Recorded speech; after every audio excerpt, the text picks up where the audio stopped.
Hello, everyone. Today we're going to guide you through the medical data set, and in this process, we wish to to decrease the MSE and to find out the best regressor that can use to predict the medical insurance price. So let's first take a look at the big picture here. After importing data, we use the feature engineering part to deal with some categorical variables and other certain variables.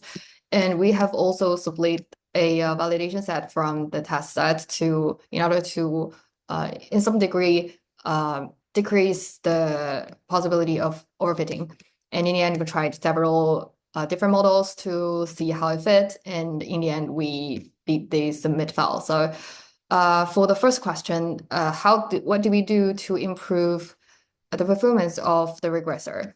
So the first step in here is that we introduce this map function, and we also have deal with some of the variables like sex and smoker and region. We change them from categorical variables into binary variables. And something important to mention here is that the region variable in the first beginning, it is label encoding, but we changed that into dummy encoding because dummy variables because we think they would remove the sequential order of this variable. And the seventh certificate here is the feature selection using the recursive feature elimination. As we can see here, we initially had multiple features, but we applied recursive feature elimination to identify the most important ones.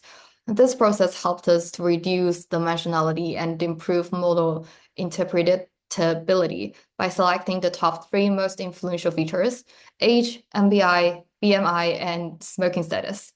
And in the end, we also test how important their influences are. So as we can take a look in here, after selecting the random forest regressor, we examined the feature importance to understand the impact of each variable.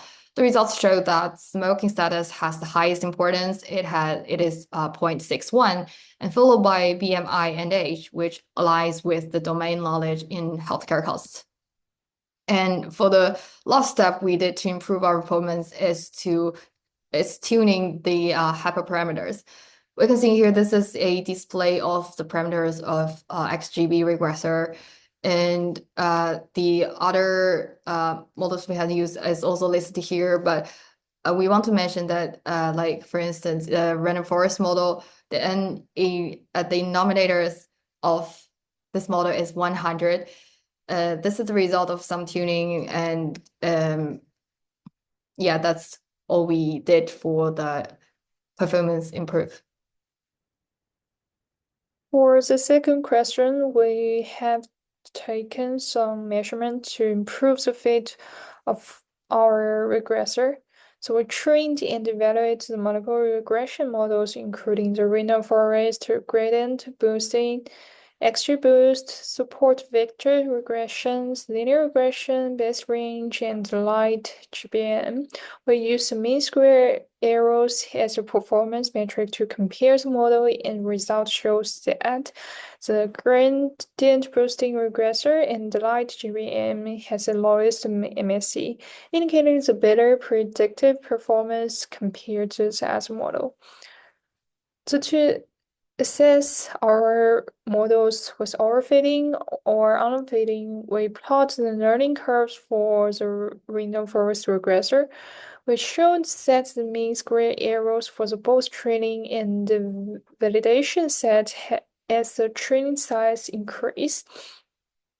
The training errors remain constantly low across all training set size, indicating the model fits the training data very well. The validation errors is significantly higher than the training errors and does not decrease substantially as the training set size increase. This suggests that while our model performs well on the training set, but does not generalize as well to the new data. Despite this, random forest still yields the lowest MSE when submitted to cargo, making it the best performance model along our test options. So in conclusion, our teams use the learning a machine learning model to predict the medical insurance cost based on the demographic and the health-related factors. So the first thing we encoded the categorized variables such as sex, smoker, regions, and selected the most relevant features using RFE. Then we tested the multiple regression models and compared their with MSE. We use the feature importance analyze to validate the significance of our selected features. The learning curve analyze help us to ensure the models was neither overfitting nor the underfitting. We select random forest regressors for the final predictions and generalize the sublimation fields. To further validate our choice, we submitted our prediction using a different model to cargo and found that random forest achieves the lowest MSE, confirming it as the most suitable models for our problem.